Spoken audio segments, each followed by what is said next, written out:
우리는 우리 자신과 또 우리의 자녀들, 우리 주변에 있는 사람들 바라보게 되면 칼빈이 말한 대로 인간은 전적으로 타락하고 부패하여서 전혀 구원을 받을 수 있을 만한 존재가 아니다라고 하는 것을 늘 깨닫고 절감하게 됩니다. 그러므로 우리는 오직 그리스도의 은혜로 사는 것이죠. 바울이 갈라디아 2장 20절에서 내가 그리스도와 함께 십자가에 못 박혔나니 그리스도께서 우리의 타락한 육신을 십자가에 못 박으시고 죽이셨다는 것이 생각하면 생각할수록 감사하고 복된 말씀이 아닐 수가 없습니다. 때는 우리의 육신이 살아서 꿈틀거리고 분내며 하나님 앞에 죄를 지을지라도 늘 우리는 그렇게 여겨야 되는 것이죠. 내가 그리스도와 함께 십자가에 못 박혔다는 것을, 나의 옛사람은 이제 죽고 없다는 것을 늘 믿음으로 여기고 간주하며 살아야 되는 것입니다. 이제 우리 안에는 오직 그리스도만 살아계시는 것이죠. 그것도 충만한 그리스도가 우리와 함께 하신다 라고 말씀하고 있어요. 나를 사랑하사 나를 위하여 자기 자신을 다 부어주신 그리스도께서 우리 안에 내주하고 계신 거예요. 그러므로 내 안에 살아계시는 그리스도가 나의 새 존재요, 나의 새 사람인 것입니다. 이제 우리는 그리스도로 살아가게 되는 것이죠. 이 믿음이 우리에게 있어야 되는 것입니다. 이것을 보다 더 정확히 말씀드리면, 나는 죽고 없기 때문에 이제는 그리스도께서 우리를 통하여 그리스도의 삶을 사신다는 뜻이에요. 이것이 우리에게 기도의 제목이 되어야 되고, 이것이 우리에게 소망이 되어야 되는 것이죠. 우리는 언제나 소망이 없는 자들이거든요. 그러므로 이제는 내 안에 살아계신 그리스도께서 나를 통하여 그리스도의 삶을 사시옵소서, 이렇게 기도하고 이렇게 믿음으로 여기며 살아가는 복된 은혜가 우리 모두에게 있기를 주의 이름으로 축복합니다. 오늘 이사야 49장 6절 말씀을 다시 한 번 더 같이 읽어보도록 하겠습니다. 그가 이르시되 내가 나의 종이 되어 야곱의 지파들을 일으키며 이스라엘 중에 보존된 자를 돌아오게 할 것은 매우 쉬운 일이라. 내가 또 너를 이방의 빛으로 삼아 나의 구원을 베풀어서 땅끝까지 이르게 하리라. 우리 이사야 49장 6절 말씀은 정말 복음인 것 같아요. 제가 어떤 의미인지 다시 읽으면서 설명드리겠습니다. 그가 내게 이르시되, 그는 하나님, 성부 하나님을 가리키는 것이고요. 그가 이르시되 내가 나의 종이 되어, 이 내가는 누구입니까? 바로 예수 그리스도를 가리키는 거예요. 그래서 빌립보서 2장 5절에서 이렇게 말씀하고 있지 않습니까? 그는 근본 하나님의 본체시나 하나님과 동등됨을 취할 것으로 여기지 아니하시고 종의 형체를 입고 이 땅에 오신 거예요. 내가 나의 종이 되어서는 성자 예수 그리스도를 가리키는 거예요. 야곱의 지파들을 일으키며 라고 말씀하셨습니다. 야곱의 지파들 12지파를 가리키는 거예요. 이게 신약으로 하면은 오늘 교회를 가리키는 것입니다. 야곱의 12지파를 일으킨다. 일으킨다는 것은요, 영적인 회복을 가리키는 것입니다. 이 일으킨다는 것을 제가 주일에도 설명을 드렸는데 여러분들 기억하십니까? 푸른 마르고 꽃은 시드나 여호와의 말씀은 영영이 서리라. 그 선다라고 일으킨다는 것이거든요. 그게 쿰이라고 하는 단어예요. 우리 예수님께서 야이로의 죽은 딸에게 말씀하신 바로 그 단어, 달리다 소녀야 쿰 일어나라.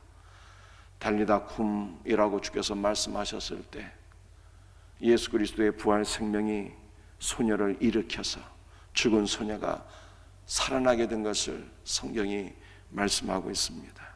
근데 그 단어가 바로 여기에 나와 있는 거예요. 야곱의 지파들을 일으키며 예수 그리스도께서 야곱의 12지파들에게 부활 생명을 불어넣어 주셔서 그들이 영적으로 다시 회복될 것을 말씀하고 있는 것입니다.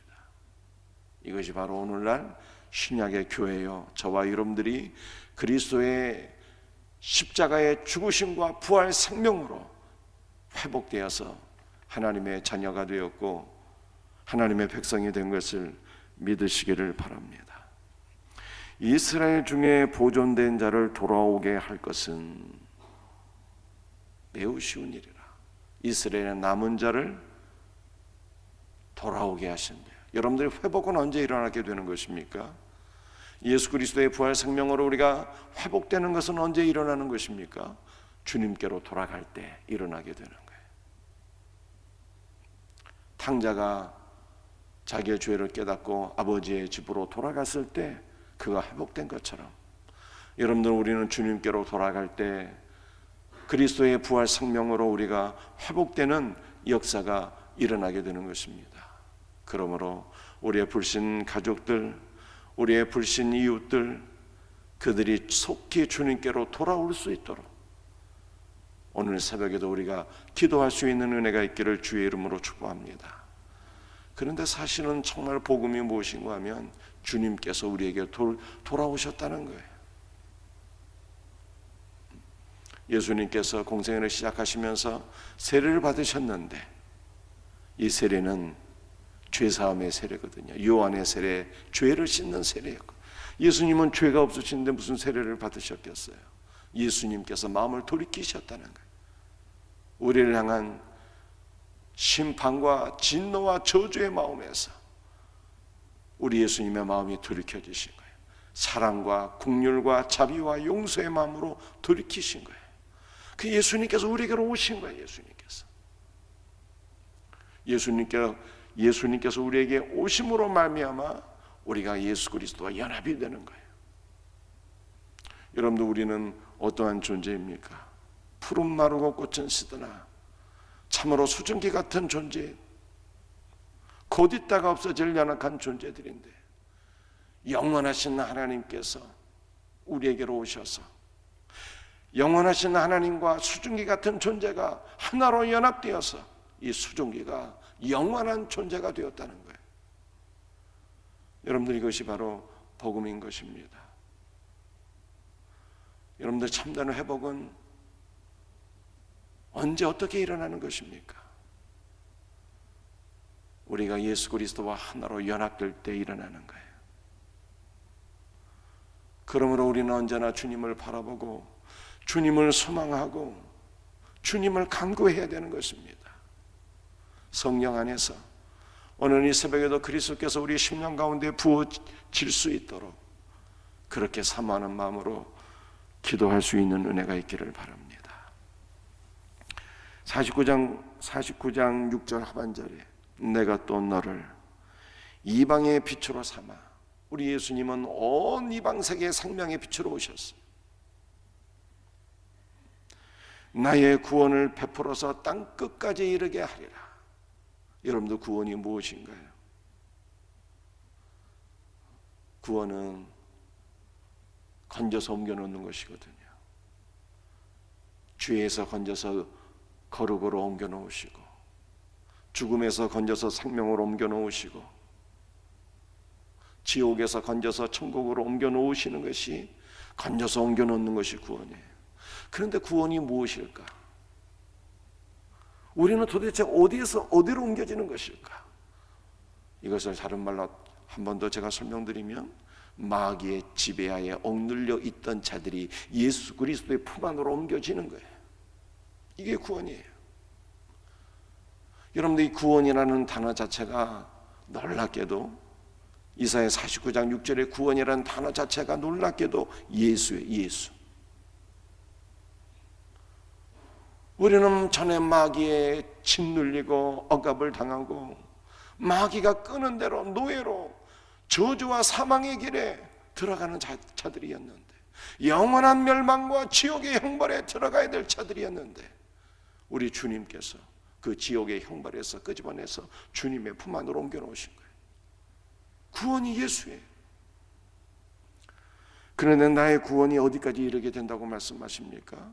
나의 구원이 땅끝까지 이르게 하리라 라고 말씀하셨어요. 여러분들, 이 말씀이 사도행전에서 성취가 되는 것 아니겠습니까? 오직 성령이 너희에게 임하시며 너희가 권능을 받고 예루살렘과 유대와 사마리와 땅끝까지 이르러 내 증인이 되리라 말씀하셨습니다. 그러므로 땅끝에 있는 우리가 주 예수의 복음을 듣고 구원을 받아 주님의 품 안에 들어가게 된 거예요. 그런데 이 땅끝이라고 하는 단어는 지리적으로 아주 먼 땅끝을 가리키기도 하지만, 이 땅끝이라고 하는 단어는요, 가장 작은, 가치 없는 이런 뜻이 있어요. 사랑하는 성도들이요, 오늘 주님의 구원이 가장 작은 자들, 특별히 연약한 자들, 질병에 시달리는 모든 성도들에게 우리 주님의 구원의 은총이 임할 수 있는 복된 새벽이 되기를 주 예수의 이름으로 축복합니다.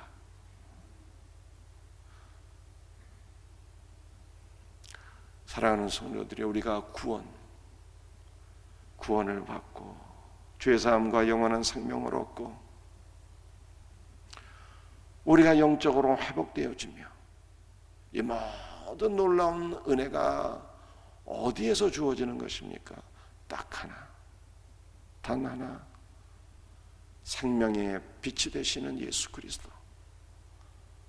우리가 그분께로 돌아가서 그분과 연합되어질 때 영적으로 회복된다는 것을 말씀하고 있는 거예요.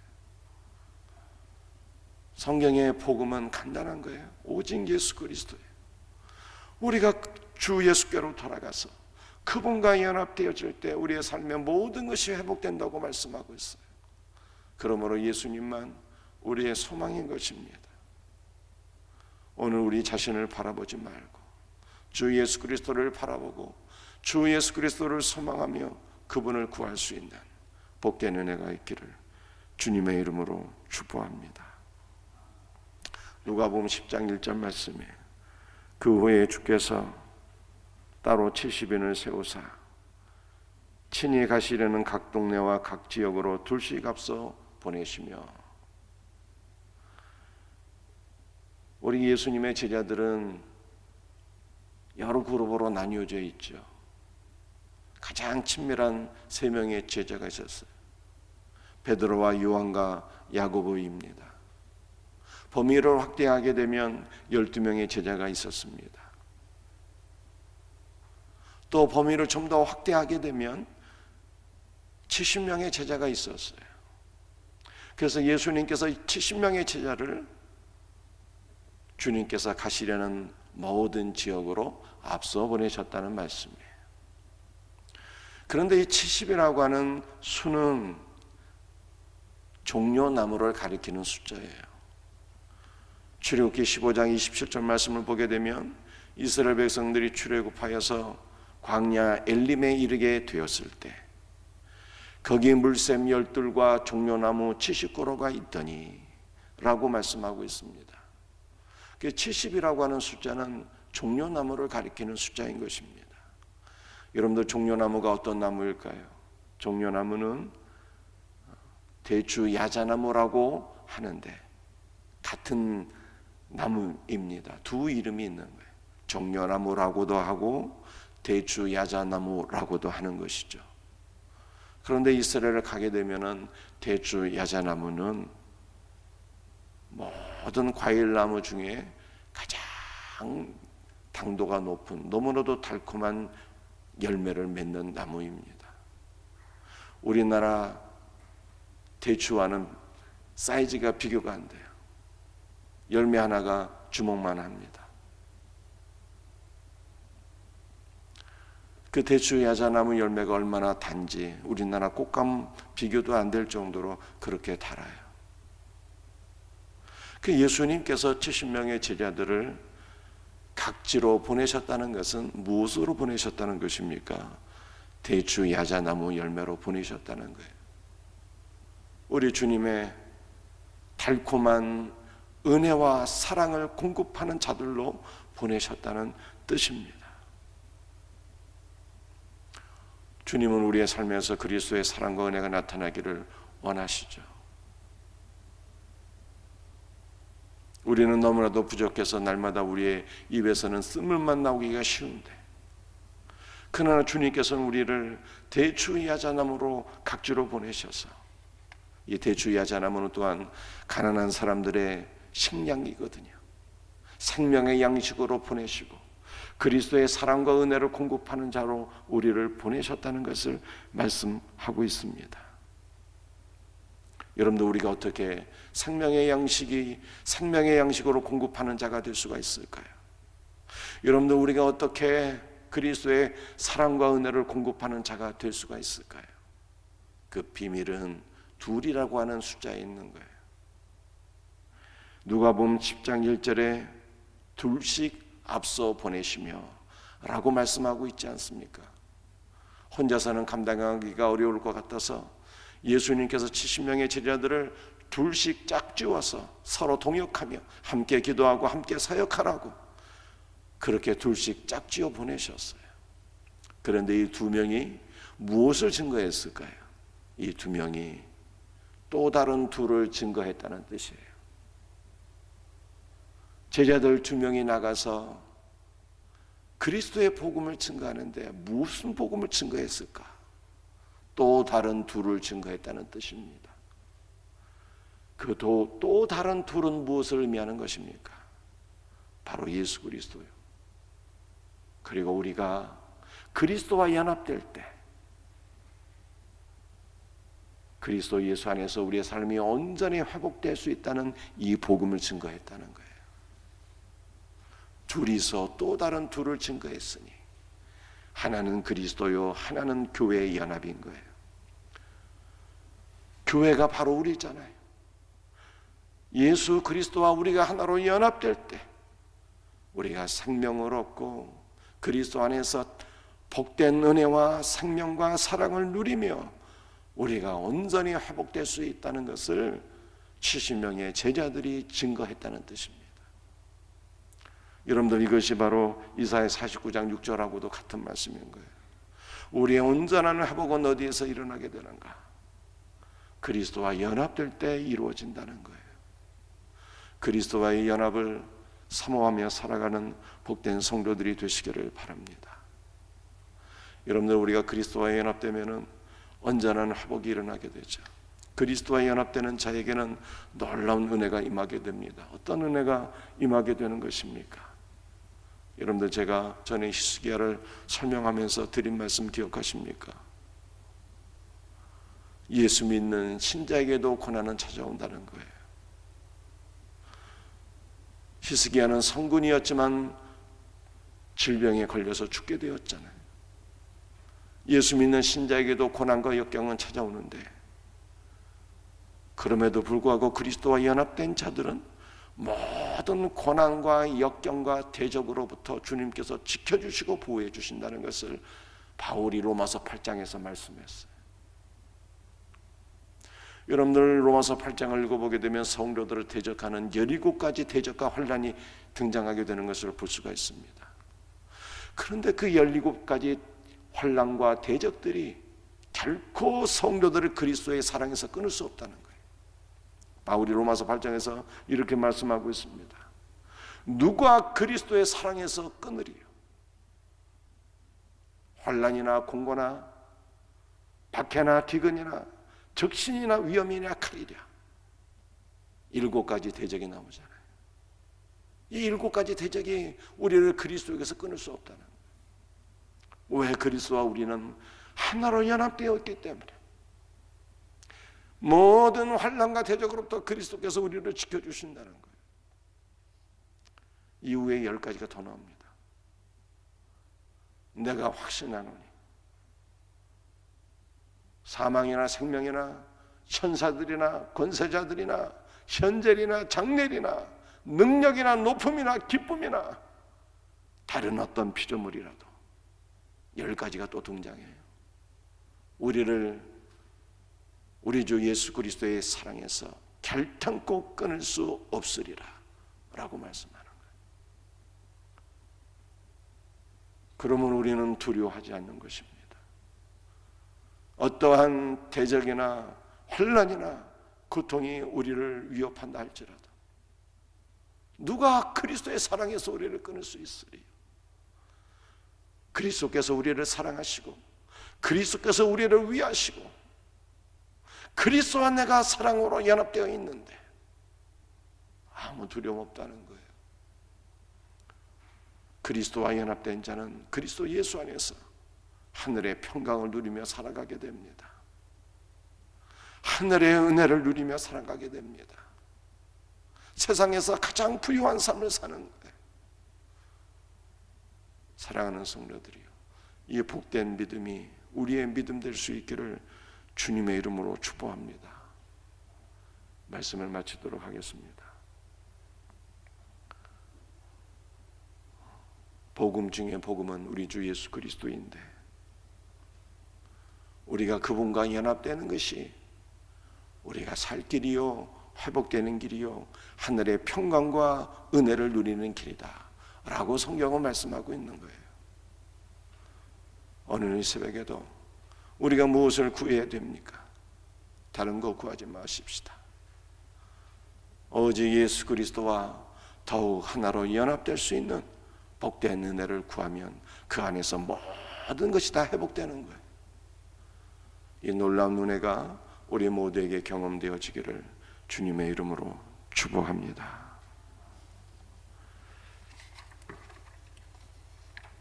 오늘 시간 우리 합심으로 우리 한번 통성으로 기도하시겠습니다. 특별히 오늘 주신 말씀을 붙잡고 기도하십시다. 우리 주님 사랑합니다. 우리 주님 우리를 긍휼히 여기시고 오늘 시간에도 우리 심령 가운데 성령으로 임재하옵소서. 주의 임재를 사모하는 마음으로 기도합시다. 그리스도 예수 안에서 우리의 삶이 온전히 회복될 수 있도록 기도하십시다. 특별히 우리 연약한 지체들에게 그리스도의 사랑이 부어지는 복된 새벽이 될 수 있도록 기도하십시다. 우리 남은 특세를 위해서, 주일 1일 붕회를 위해서 우리 간절한 마음으로 주여 삼창 부르짖으며, 또한 여러분들이 중보 기도해야 될 영혼이 떠오른다면 그 영혼을 위해서 오늘 시간 우리 함께 간절한 마음으로 주여 삼창 부르짖으며 기도하기를 원합니다. 주여 주여 주여 긍휼히 여겨 주옵기를 간절히 기도합니다.